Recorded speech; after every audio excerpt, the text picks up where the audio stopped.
missionaries come with health care first because you win over people when you do that. And if you provide some health care anywhere, you win over people because it's a quickest way to reach out to people's respect and admiration. So this provides the kind of a background to that. And when something is admired, it's also a field for exploitation. You use that admiration for some other motives.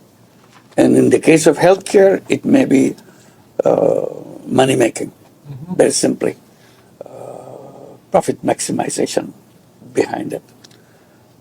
So healthcare gets derailed because of the money-making approach. So I wouldn't say wholesale that all money-making healthcare is wrong, get rid of it. I'm saying this is a tremendous opportunity for money-making in the name of healthcare.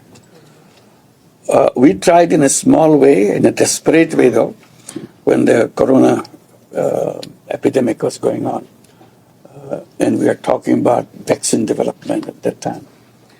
Before the vaccine came, our campaign became one single issue that whenever that vaccine comes, it has to be made patent-free. And in the beginning, everybody said, why? You have to make it patent-free. It's impossible to do that. And I kept raising the issue of polio vaccine. It was made patent-free.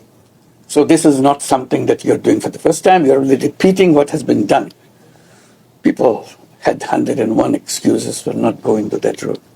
But we started campaigning. Many people supported us. Many people wrote op-eds. Many people had joined statements supporting us, a patent-free vaccine for corona.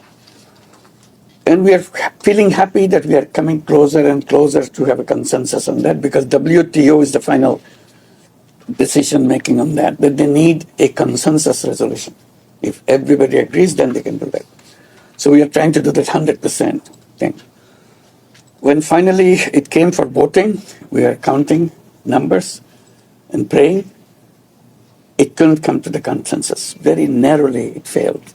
10 countries abstained. 10 countries either abstained or voted against it. So which didn't generate the vaccine-free thing. As a result, you saw what happened. Vaccine was distributed in a very wrong way. 10 countries of the world took 80% of the production. Because they had the money, they took it, you know the whole story. So that was very frustrating, but we raised this issue, very fundamental issue. The medicine, healthcare should not be left to moneymakers. I'm not saying moneymakers are bad people. I'm saying that it shouldn't be left alone to them. But there are other versions of it. Another version I have been promoting for a long time and continue to do this in healthcare particularly. I said healthcare is an area where this version of business would be very appropriate, what I call social business. Business to solve problem rather than make money personally. People say, that's not a business. I said, it depends how you define business. So to me, it's a perfect business. So I said, there are two versions of business. With business, you maximize profit, which is a standard procedure, textbook thing, which was missing part, a business to solve problems. And it's an amazing tool for solving problems of the world, social business. It's a business, just like any other business, but the owners never take dividend out of it. It's plowed back into the business. It's designed for this purpose. Other businesses are designed for maximization of profit, so they have to sacrifice many things to maintain this bottom line. Here, that is not the bottom line. Bottom line is the solution of the problem. In a business way, meaning you cover your cost. So you have to all the alternatives, see which one will cover the cost and get the maximum return for the people that they can enjoy that. So that we call social business. And we created a lot of social businesses in that. But basic social business that we started out with healthcare.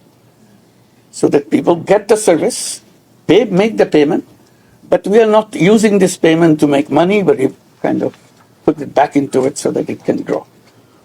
So healthcare was either profit-making or charity. There was no in-between. So we are raising this in-between thing. Let's do the in-between. It doesn't have to be profit-making, personal profit-making. It doesn't have to be charity. Most of the government programs are charity programs. So is UK healthcare program. It's a government provided thing. You get it free. Government provides the thing. It's a roundabout way you tax and so on and so forth. So whenever you have those kind of program, charity program, it has a big chance of misuse, underutilized, bad management, etc., etc. So I'm not just saying that it's wrong, but it has problems. I said you can overcome those problems if you run as a business and you run as individuals. You don't have to wait for the government. Government is a very bad kind of institution to provide service to people. They fail most of the time, and healthcare is a failure in almost all countries. So we are trying to promote that. You don't have to shut down the government services, simply replace, give people chances, whether you go to the government window, or you go to the social business window, or you go to the profit maximizing window. Those are the things. Something happened in between, which Omar mentioned right away. Technology. Fantastic thing is happening.